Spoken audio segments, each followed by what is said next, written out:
اليوم ولات عندنا العقيد لطفي منطقه للسياحه الجنسيه للاسف الشديد. نعرف بعض العائلات بدات ترحل يبيع برخص القيمه باش يخرج من العقيد، لان اصبحت كثير من المنازل كثير من البيوتات عباره عن بيوت دعاره مفتوحه واغلبهم دخلاء على وهران. تجي تحسبهم ولا كانوا يديروا ان كوميسيون لجنه للتحري كلش راح تتفاجئوا.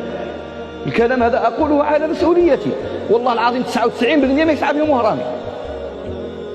لا ما عندش من يحشم، ما يحشمنا من زيد لا من عمرو، براني جاي منا ما لا باه لا عمه لا نسابه، حتى اللي ساكنين في وهران وين كان ربما براني بصح كابر هنا يحشم من فلان ويحشم من فلان والناس تعرفه، بصح هذا ما على بالاش يجي يصيد 3 شهور 2 شهور يجي يفسد ويروح المناكر.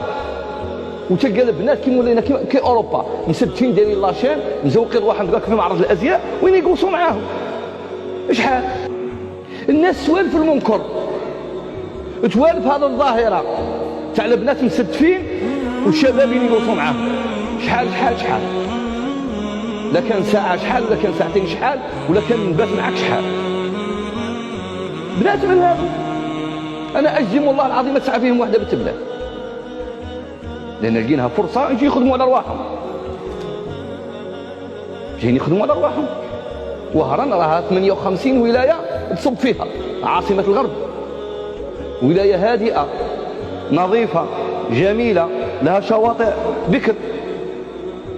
انا ما شفتش ولكن حكى لي واحد الاستاذ بلا ما نسمي هذه الشواطئ تاعنا من وهران حتى الرجول، والله الا وراني في البورطابل امور رهيبه. بني عريان، هذا اللي ما يحشمش على زوجته ما يحشمش على مرته، هذا ديوث يا جماعه. اللي راه يدي بناته وولاده للبحر ويقعد يتفرج والناس معريه رواحها، هذا ديوث ما يحشمش. راه كاين شواطئ الحمد لله نظيفه، ندي عائلتي ندي ولادي نمشي في اوقات اللي ما يجوش فيهم كاع الناس، نتنكب على جهه.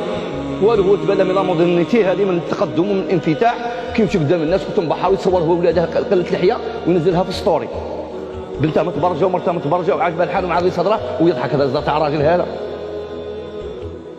الشماته ما يحشمش.